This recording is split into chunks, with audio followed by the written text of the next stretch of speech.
Well, hello everybody. Doug Rucker here with DougRuckerStore.com and DougRuckerSchool.com, and just wanted to come to you today and talk to you a little bit about the BatGuard Pro T. It's ground level filtration for your wash water.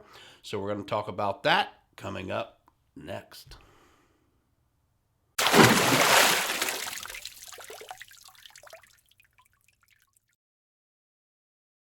So the BatGuard Pro T is a ground level filtration boom, if you will. And if you're doing any type of pressure washing, whether it's residential, whether it's commercial, one of the things you've got to take into consideration and really be responsible for is your wash water and making sure that you're being environmentally responsible. And depending on where you live and the jurisdiction that you are in, and by the way, if you ever hear the word or the phrase or the letters AHJ, that stands for Authority Having Jurisdiction. And so that's usually somebody within your city or your county that has a jurisdiction over the stormwater drains throughout a city. Not, they could have it over a sanitary too, but we're talking basically about stormwater. But usually most cities or counties, they're going to have some type of BMP. That stands for Best Management Practice, and it's a Best Management Practice Guidelines, if you will, for how wash water is handled, whether it's for stormwater or pressure washing or whatever else. So most of them are very easy to comply with, depending on the surface or the property that you're cleaning. Some parking garages, depending on if they have their own interceptor or not, you can clean those, and the water could go into the interceptor, which is connected to the sanitary system based on their guidelines and what they'll accept and that type of thing. So, or they may require reclaiming, where you have to haul it off to an approved disposal site. But most of them, for the most part, the BMPs, like for the city of Houston, they're actually pretty easy to follow, depending again on what the surface is that you're cleaning.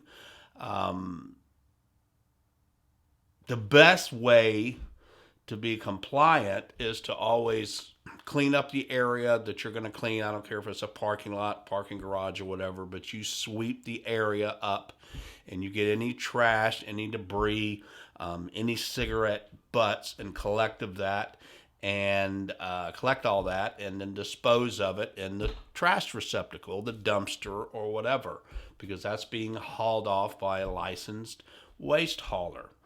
And this is called eliminating pollution. So right there, you're being already environmentally responsible when you pre-clean an area by sweeping up all of the debris. You don't want to go on a shopping center and sidewalks and you've got all this trash and just blow it off with your pressure washer. That's not the way to do it. You need to collect it all up, put it into the trash can, kind of pre-clean before you start cleaning type thing. So generally, when you start cleaning on a shopping center or sidewalks or something like that, as long as you're protecting with some type of ground filtration, the POE, which stands for point of entry, and you're doing that to it's called MEP, maximum extent possible, then you're most likely being compliant.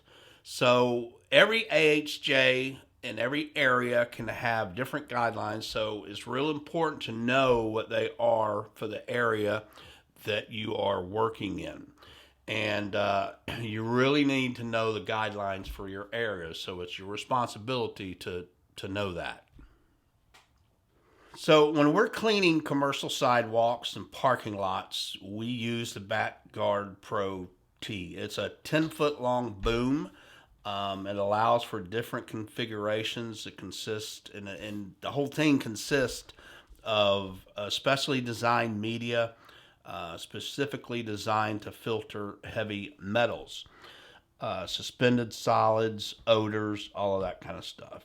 And one of the things that makes it so cost effective is that you can get anywhere from 130 to 200 plus cleanings or uses out of it before you need to replace it. Just depends on, how bad the areas are that you're cleaning.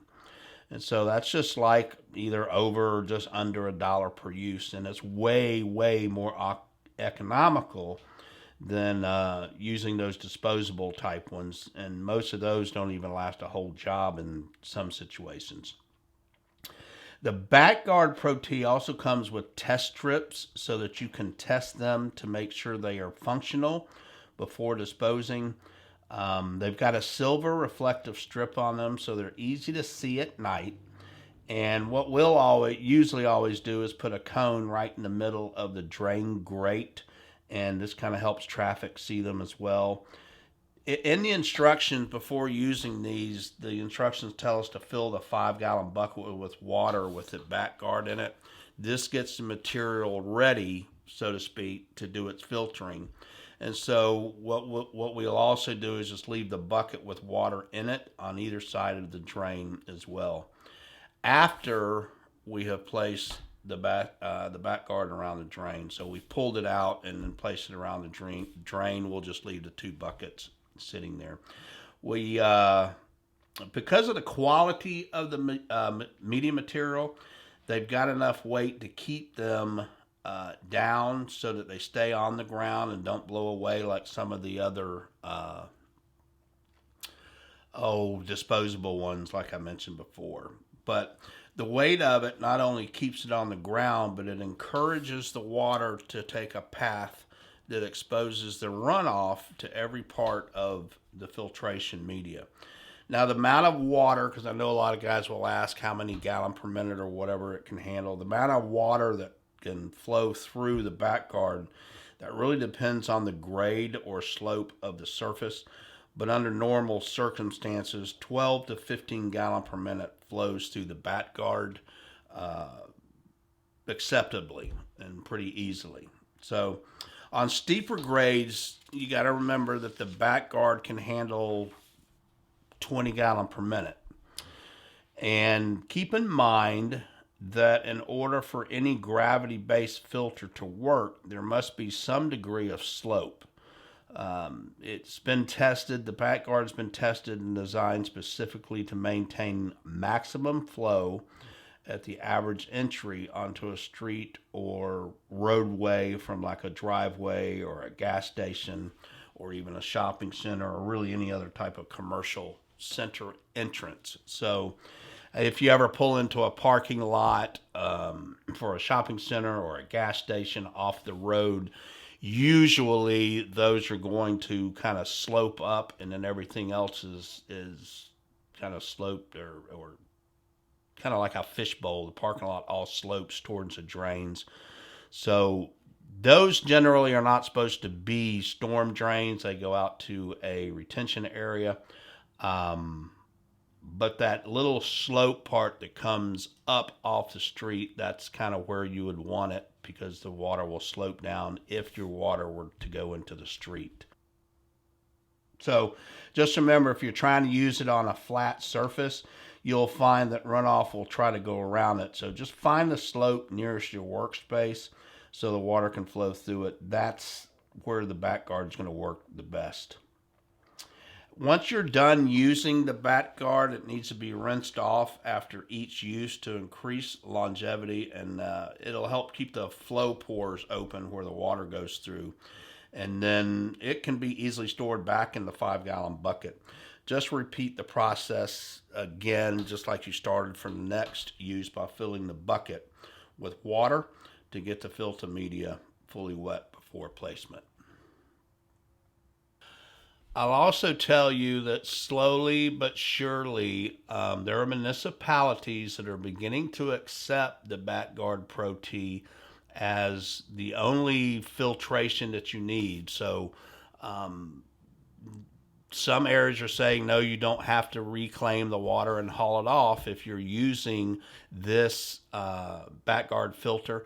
The reason this is happening, and I don't know exactly how many have done it, but I do know of cases of at least a couple, maybe a few more. But the reason this is happening is the owner, Faith Shelton of Backguard, she's been extensively for the last several years, has been traveling and doing demonstrations for AHJs, cities, counties, or whatever, to show them. And once they see the demonstration and how much this thing filters, a lot of them are saying, yeah, you can just use that. That's filtering it out great. No need to reclaim or whatever. But again, you've always just got to make sure that you check with your AHJ. And if you ever want to try to demo it or do anything like that and try to get your AHJ on board, I'm sure Faith will be glad to help you do that. So that pretty much wraps it up. I'm going to do another detailed video here in the next couple of weeks. We'll use it out on an actual job site. I think we've got a couple of parking lot cleanings coming up and some other commercial stuff. So I'll try to take my cameras. My problem is every time I get on a job with a camera, I just don't feel like doing videos. I want to get the job done. But I'll make it a point to take one out there and kind of show you how we use it, how we set it up, and all that kind of stuff. But I did just want to make a video to let you know that this is available, and it can really help you out a lot. We've had on occasions been on jobs where an authority may drive through, they look and see, and they just kind of give me a thumbs up. And that's really what they're looking for, is to make sure that you're doing some type of being responsible as far as your wash water. Not everything has to be reclaimed.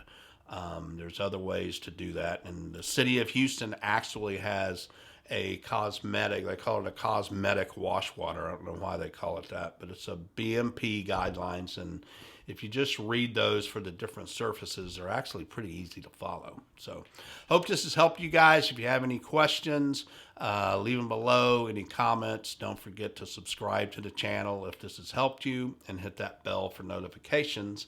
That way you'll get a notification anytime I come out with something that could help you. You guys have an awesome day, and don't forget our next school is November 7th and 8th, and then the final one for this year will be, I think it's December 6th and 7th, something like that. I'm not sure. I'll put the right dates up on the screen. And then we start our 12th year doing the hands-on training and classroom training right here in Houston starting in January. And we'll have the new schedule up here probably within the next week or so.